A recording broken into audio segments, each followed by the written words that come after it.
പാരീസിലേക്ക് പറക്കും മുൻപ് ഏവരോടും ഞാൻ ഒന്നേ പറഞ്ഞുള്ളൂ, എന്തു വില കൊടുത്തും ഞാൻ പോരാടും. ബജ്രംഗിന്റെയും സാക്ഷിയുടെയും കണ്ണുകളിൽ നോക്കി എനിക്ക് പറയണം, ഞാൻ മെഡൽ നേടിയെന്ന്.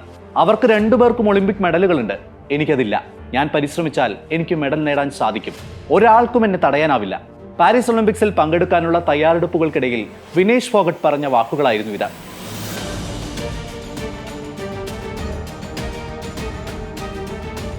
ഒരു മെഡൽ വേണമെന്നത് വിനേഷിന്റെ മാത്രം ആവശ്യമായിരുന്നില്ല, മുഴുവൻ രാജ്യത്തിൻ്റെതുമായിരുന്നു. കഴിഞ്ഞ വർഷം രാജ്യത്തെ ഒട്ടാകെ പ്രതിസന്ധിയിലാക്കി വലിയ ലോകവേദികളെ ഇളക്കിമറിച്ച ഗുസ്തി താരങ്ങൾ പ്രതിഷേധവുമായി തെരുവിലിറങ്ങിയപ്പോൾ അതിന്റെ മുൻപന്തിയിലുണ്ടായിരുന്നു വിനേഷ്.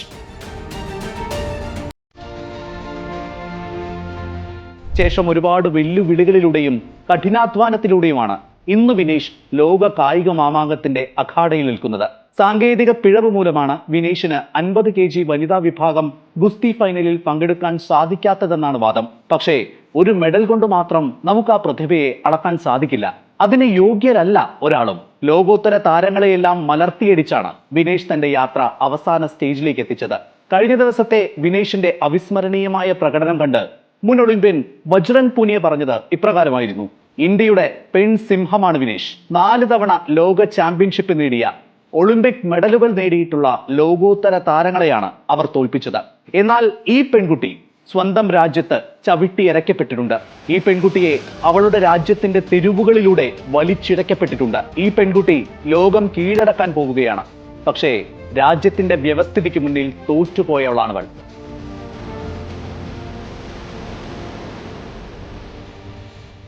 ബജ്രംഗ് പൂനിയ പറഞ്ഞതുപോലെ തെരുവുകളിൽ വലിച്ചഴക്കപ്പെട്ടവളാണവൾ.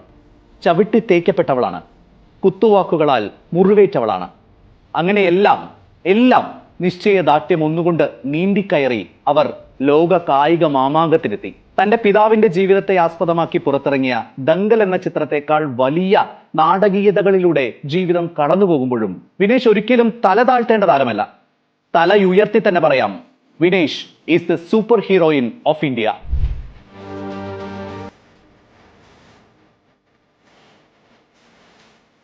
ലോക 1-ാം നമ്പർ താരം യുയി സുസാക്കി, യുക്രൈൻ, ക്യൂബ എന്നീ രാജ്യങ്ങളുടെ സൂപ്പർ താരങ്ങൾ എന്നിവരെയെല്ലാം പരാജയപ്പെടുത്തിയായിരുന്നു വിനേഷ് ഫൈനലിലേക്ക് കുതിച്ചത്. ഒരു ദിവസത്തിൽ നേടാനാകുന്നതിൽ വെച്ച് ഏറ്റവും മികച്ച നേട്ടങ്ങൾ സ്വന്തമാക്കിക്കൊണ്ട്. പക്ഷേ 100 ഗ്രാം, ആ 100 ഗ്രാമിന് ഇന്ത്യയുടെ സുവർണ സ്വപ്നങ്ങളുടെ പാപഭാരവും കൂടി പേറാനുണ്ടായിരുന്നു. ശനിയാഴ്ച രാത്രി 2 കിലോയുടെ അധിക ഭാരമുണ്ടായിരുന്നു വിനേഷിന്. പക്ഷേ ജോഗിംഗ്, സ്കിപ്പിംഗ്, സൈക്ലിംഗ് എന്നിവ നടത്തി അവർ തന്നെ പാകപ്പെടുത്തുന്നുണ്ടായിരുന്നു. നിർഭാഗ്യം ചതിച്ചെങ്കിലും വിനേഷിന്റെ പാരീസ് ഒളിമ്പിക്സ് യാത്ര ഒരുപക്ഷെ നേടാൻ സാധ്യതയുണ്ടായിരുന്ന ഗോൾഡൻ മെഡലിനേക്കാൾ തിളക്കമുള്ളതാണ്. അത്രത്തോളം പ്രതിസന്ധികളാണ് ചെറിയ കാലയളവിൽ ആ താരം തരണം ചെയ്തത്. എവിടെ നിന്നായിരുന്നു അതിന്റെ തുടക്കം? അതെ, വിനേഷ് അടക്കമുള്ള താരങ്ങൾ 2023 ജന്തർ മന്ദിറിൽ ഒത്തുകൂടി രാജ്യത്തെ ഒട്ടാകെ മുൾമുനയിൽ നിർത്തിയ ആ പ്രതിഷേധത്തെക്കുറിച്ച് തന്നെയാണ് പറഞ്ഞു വരുന്നത്. ജനുവരി 2023 അന്നായിരുന്നു ബജ്രംഗ് പൂനിയ, സാക്ഷി മാലിക്, വിനേഷ് എന്നിവരും മറ്റ് നിരവധി ഗ്യാപ്ലർമാരും ജന്തർ മന്ദിറിൽ ഒത്തുകൂടിയത്. അതൊരു പ്രതിഷേധത്തിന്റെ തുടക്കമായിരുന്നു. ഗുസ്തി ഫെഡറേഷൻ ഓഫ് ഇന്ത്യയുടെ മുൻ പ്രസിഡന്റ് ബ്രിജ് ഭൂഷണെതിരെ പീഡനം, ഭീഷണിപ്പെടുത്തൽ എന്നീ ആരോപണങ്ങൾ ഉന്നയിച്ചുകൊണ്ടായിരുന്നു ഗുസ്തി താരങ്ങൾ സമരത്തിനിറങ്ങിയത്. വിഷയത്തിൽ ഒരു എൻക്വയറി കമ്മിറ്റി രൂപീകരിക്കണമെന്നാവശ്യപ്പെട്ട് പ്രതിഷേധക്കാർ Indian Olympic association president PT ഉഷയ്ക്ക് ഒരു പരാതി സമർപ്പിക്കുന്നു. MC Mary com, Yogeshwar Dutt എന്നിവരടങ്ങുന്ന ഒരു OC രൂപീകരിക്കുകയും ചെയ്തു. താരങ്ങളുടെ പരാതിയിൽ നടപടിയെടുക്കാം എന്ന അന്നത്തെ കായിക മന്ത്രി അനുരാഗ് ഠാക്കൂറിന്റെ ഉറപ്പിന്മേൽ വിനേഷ് അടക്കമുള്ള താരങ്ങൾ തങ്ങളുടെ പ്രതിഷേധം നിർത്തിവെക്കുന്നു. OC റെസ്ലിംഗ് ഫെഡറേഷൻ ഓഫ് ഇന്ത്യക്ക് റിപ്പോർട്ട് സമർപ്പിക്കുന്നു. അതിന്റെ അടിസ്ഥാനത്തിൽ WFI ഒരു റീഇലക്ഷൻ ആഹ്വാനം ചെയ്യുന്നു. അങ്ങനെ പ്രതിഷേധത്തിൽ ലഭിച്ച ആശ്വാസ അറിയിപ്പിന് ശേഷം 2023 വിനേഷ് ഏഷ്യൻ ഗെയിംസിനുള്ള ട്രെയിനിങ്ങുകൾക്കായി സ്വീഡനിലേക്ക് യാത്ര തിരിക്കുന്നു. പക്ഷേ ഏപ്രിലിൽ തന്നെ അവർ ജന്തർ മന്ദിറിൽ വീണ്ടും ഒത്തുകൂടുന്നു. പ്രതിഷേധം കുറച്ചുകൂടി കനക്കുന്നു. പിന്നീട് നടന്നത് രാജ്യം അത്രയും കാലം കണ്ടതിൽ വെച്ച് ഏറ്റവും നാടകീയമായ പ്രതിഷേധ ചിത്രങ്ങളായിരുന്നു. പുതിയ പാർലമെന്റ് ഉദ്ഘാടന ദിനത്തിൽ വിനേഷ് ഉൾപ്പെടെയുള്ള കായിക താരങ്ങൾ മാർച്ച് നടത്തുന്നു. പോലീസ് അവരെ തടഞ്ഞു വെക്കുന്നു. അവർക്കെതിരെ ബലം പ്രയോഗിക്കുന്നു. അതിന്റെ പരിണിതഫലമായി താരങ്ങൾ തങ്ങൾക്ക് ലഭിച്ച മെഡലുകൾ ഗംഗയിൽ ഒഴുക്കാം എന്ന് തീരുമാനിക്കുന്നു. ആ ബലപ്രയോഗത്തിനിടെ വിനേഷിന്റെ തുടയ്ക്ക് പരിക്കു പറ്റുന്നുണ്ട്. അതിനെ തുടർന്ന് താരത്തിന് കഴിഞ്ഞ വർഷത്തെ ഏഷ്യൻ ഗെയിംസ് ട്രെയിനിങ് സെഷൻ നഷ്ടമാകുന്നു. ഇന്ത്യൻ ഒളിമ്പിക് അസോസിയേഷന്റെ അഡ്ഹോക് കമ്മിറ്റി ബജ്രംഗിനെയും വിനേഷിനെയും ഏഷ്യൻ ഗെയിംസ് ട്രയൽസിൽ നിന്ന് ഒഴിവാക്കി. ബ്രിജ്ഭൂഷൺ സംഭവത്തിൽ 45 ദിവസത്തിനുള്ളിൽ റീ ഇലക്ഷൻ നടത്താത്തതിനാൽ യുണൈറ്റഡ് വേൾഡ് റെസ്ലിംഗ് നാഷണൽ ഫെഡറേഷനെ സസ്പെൻഡ് ചെയ്യുന്നു. 2024 ഫെബ്രുവരിയിൽ WFAയുടെ താൽക്കാലിക സസ്പെൻഷൻ UWW പിൻവലിച്ചു. ബജ്രംഗിനും സാക്ഷിക്കും വിനേഷിനുമെതിരെ വിവേചനപരമായ നടപടി എടുക്കരുതെന്നും അന്താരാഷ്ട്ര ബോഡി WFAയോട് ആവശ്യപ്പെട്ടു.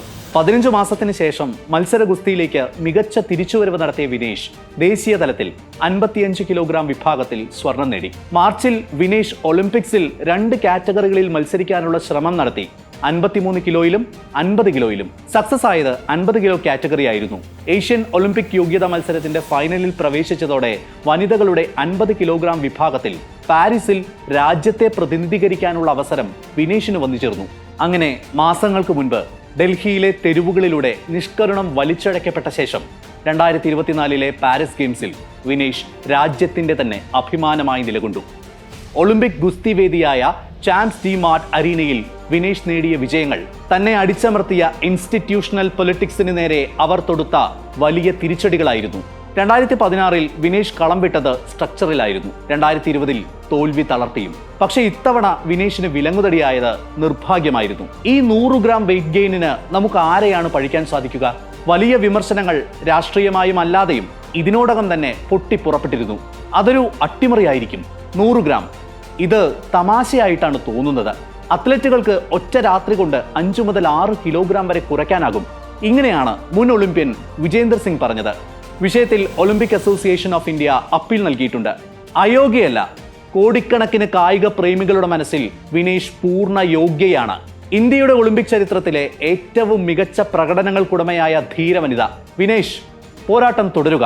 ഒരു വലിയ ജനത തന്നെ നിങ്ങൾക്ക് പിന്നിൽ അണിനിരക്കുന്നുണ്ട്, ഗോദയ്ക്കകത്തും പുറത്തും.